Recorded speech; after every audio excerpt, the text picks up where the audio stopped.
frankly, I would rather share a bathroom with 100 trans women than one legal biological woman who wants to know what's inside my pants. And Julia, if I'm right in remembering, you did ask me what my genitals look like once live on TV. I think that was in the context of a conversation and you raised that issue yourself. I remember the quote. You don't have dangly bits, do you? So do you want to discuss dangly bits or not? Because frankly, I am now feeling in a position where I'm in a room with you and I feel unsafe. Yeah.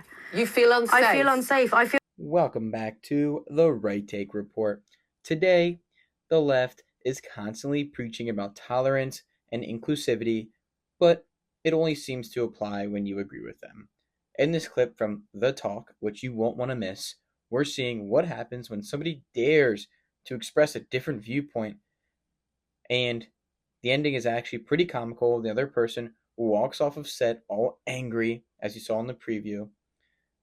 But all in all, the debate gets heated fast, and it exposes a deeper issue: how certain beliefs are being forced upon the rest of society along the lines of transgenderism, LGBTQ, whatever it is, whatever nonsense they're talking about. It's not tolerant. It's a force of control. Let's break this video down and get right into it. Last time you were here, you were a bit cross with me, and it went rather viral because I referred to you as she and her because you are a woman. You identify as, I believe, non-binary. You prefer the pronouns they, them. And whichever one's the scariest. You took me to task for using what I believe were your correct pronouns. Does that landmark ruling by the Supreme Court change anything for you? Well, so first of all, thanks for having me, Julia. Always welcome. Lovely to speak to you. Friends call me Shiv, so Shivani, Shiv, whatever pronouns scare you the most are fine for me. And I kind of want to say, I wrote you something, because obviously this is a huge topic. So a few sentences, if you let me say what I want to say. In years to come, I believe this decision by the Supreme Court will be considered shameful. Women are, in my opinion, beyond description or categorization. Women are funny, knowledgeable, powerful, strong. And in my experience with trans women, they're kind. Trans people are not your enemy, and women are marginalized within our society already here in the UK. Defining women by their sort of biological functions or their appearance has never helped any woman ever. Isn't that what the suffragettes were sort of fighting against in the first place? The ruling and this discussion entirety kind of is resulting in a distraction from the sort of disturbing reality that we're living through, which is, the facts are, the UK has an emboldened far-right population, our government is fueling a genocide, violence against women and girls has shot through the roof, and spoiler alert, it's not because of trans women. The LGBT community is most likely to experience abuse, addiction, homelessness than the straight community, and within that, those who suffer the most are women. They are trans women. These are women who make me personally feel safe. They're the ones that I want to dance with at 2 a.m. in the morning and watch football with on a Sunday afternoon. The law can define a woman however it wants. You can call whoever you want, whatever pronouns you want, but what are you really going to do? Are you going to make people cis or trans carry ID with them so that they have to prove who they are? Because to me, that sounds like 1930s Germany. Okay, sorry for interrupting a clip, but this whole debate really highlights something important, as I said earlier in the preview. It's not just about trans rights. It's about how the left is trying to force its ideology on everybody else, and at this point it's just getting annoying. They expect people to call them a man or a woman, even when it completely goes against that person's morals and worldview. And when somebody doesn't comply, they're immediately labeled as hateful, bigoted, and canceled. But think about that for a second. Forcing someone to speak or believe something that they don't agree with, doesn't seem like much progress is going on. That's like pushing a cult or a religious belief onto someone else who doesn't subscribe to it. It's wrong. It's not moral. And in this clip, the reporter is simply standing her ground and expressing her own beliefs, which she's absolutely entitled to, just like the person across is. Now, at least the other person seems respectful to begin, which is rare for the left, to be honest. I've watched tons of protest videos where they can't even seem to get a word out without screaming. But that's not what this is about. This isn't a conversation about tone or politeness. It's about fundamentally different worldviews and the right to hold them. Trying to pivot the conversation to things like suffragettes or whether being trans hurts anyone is just a distraction. Obviously, it doesn't hurt people like me, but I don't agree with it. And what's so wrong with that? What this conversation is a way to avoid the real issue. People are being pressured to conform or be punished for not conforming. And once again, we hear this ridiculous comparison to 1930s Germany and the Holocaust. When can the left stop comparing things to Nazi Germany and the Holocaust? It makes no sense to me at all. It's not just historically inaccurate, it's practically offensive and minimizes real atrocities. People like the person on the right shouldn't be platforms for spreading that kind of nonsense. They shouldn't even be on an interview like this. Can we get better people on with better initiatives and better things to do for the society?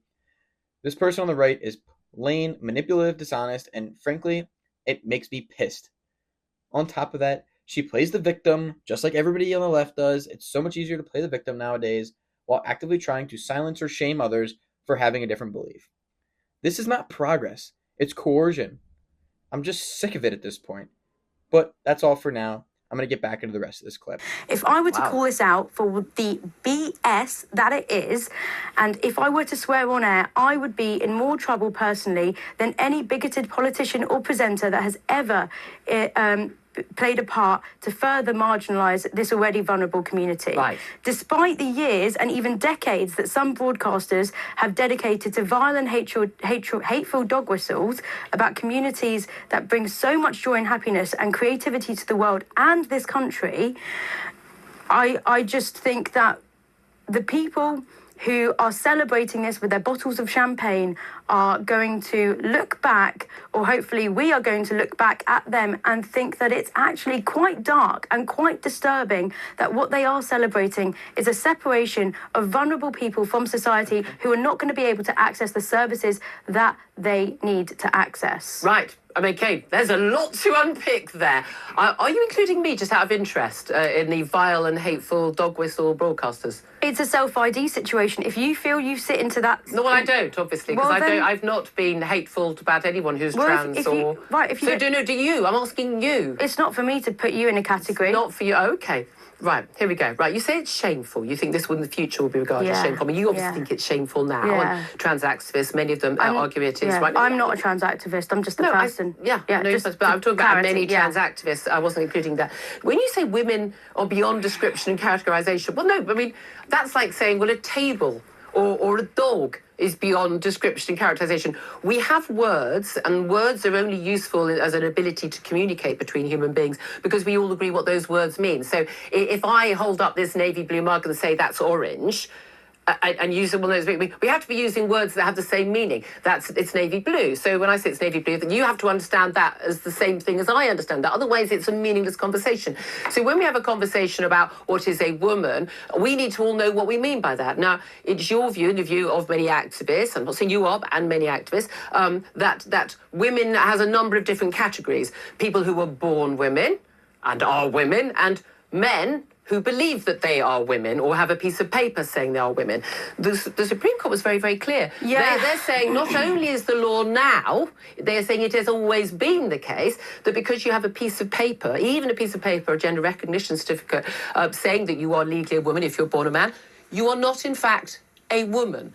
Do you not accept that, or do you accept that ruling? I mean, that's whatever. Like, no, for that's me, not an answer to a question. Let me finish You're not a 12-year-old. Let me finish my sentence. That is, to me, whatever, because for me and my community, trans women are women. They have always existed. They will always continue to exist. What does that mean, they've existed? Well, no one's saying they're figments of imagination. Yeah, but we are saying that they're women. No, saying they exist is not the same as saying they're women. Well, I'm saying that they're women. And that's not the same as saying fine, they exist. If the law doesn't want to... Oh, no, so we need to use words that have meaning. Well, here's the words that have the meaning, because I've spent time to write these words, right, for you. And we listen to them. Frankly, I would rather share a bathroom with 100 trans women than one legal biological woman who wants to know what's inside my pants. And Julia, if I'm right in remembering, you did ask me what my genitals look like once live on TV. I think that was in the context of a conversation and you raised that issue yourself. I remember the quote. You don't have dangly bits, do you? So do you want to discuss dangly bits or not? Because frankly, I am now feeling in a position where I'm in a room with you and I feel unsafe. Yeah. You feel unsafe? I feel unsafe. I feel my heart racing. My hands are starting to sweat. Do you want to touch my hand? Just clammy now. Okay. And I actually think I'm about to have a panic attack from sitting in a room with you. So I'd like to leave now. What? Yeah. So you're feeling... Yeah, you were asked to come on the show to have a conversation. And I've had a conversation. We had a very nice... We've had a conversation. Well, you read out a statement, and now I'd like to ask you some questions. You read out your statement. You did at the beginning. Out a statement. No, that's me introducing the topic for people who are just tuning in and you added your ad-libs. You got to say what you thought about it. I've said my piece, and now I'd really like to go. I thought you actually plugged into a mic there. I thought we were going to have a conversation. All right, here's my final thoughts to end this video. First off, this idea of separating vulnerable people from society, as the person said, is just absurd when it comes to trans rights. The person on the side is acting like a trans individual has some type of contagious disease and they're being separated off and ostracized. Wait a minute, they don't. If anything, we're talking about a mental illness, not a physical illness. So let's stop pretending this is about physical health or safety or trans rights or LGBTQ rights, whatever it is. The language is just tired. It's overused and completely manipulative at this point. Yes, some trans people may feel like outcasts, but that's not because society is inherently hateful. It's because they constantly parade around and demand validation from everyone when most people don't even believe in it, and they simply just don't agree. Celebrating what many people see as a mental health issue isn't going to win over public support in the end, just as it didn't in the election. Isn't that crazy? It really just alienates people even more. And how is this person on the right not a trans activist? This is what they said during the interview, as you just watched. She read a statement for 2 minutes advocating for trans rights in society. I would say that's activism. Don't try to claim neutrality or moral uprightness when you're clearly pushing an agenda. The reporter in this clip is basically making the same point I am. It comes down to belief. As she stated with the mug, some people can believe it's orange when it's clearly blue, just like people can believe men can be women when they are clearly not. It doesn't make it true. Belief isn't reality, and thank God the Supreme Court has to step in on such a pressing issue. Just kidding, it's not a pressing issue. This whole situation is totally ridiculous. It's a debate that was settled almost 100 years ago, actually more than 100 years ago. Yet, we're here dragging it back up in 2025 for no reason other than political theater and making everybody feel good and making the victims feel right. That's all I've got for now. This video just pissed me off, but thanks for watching. If you liked it, make sure to subscribe, comment, and feel free to critique any of my points in the comments. I'm always open to feedback, and I'll catch you in the next one.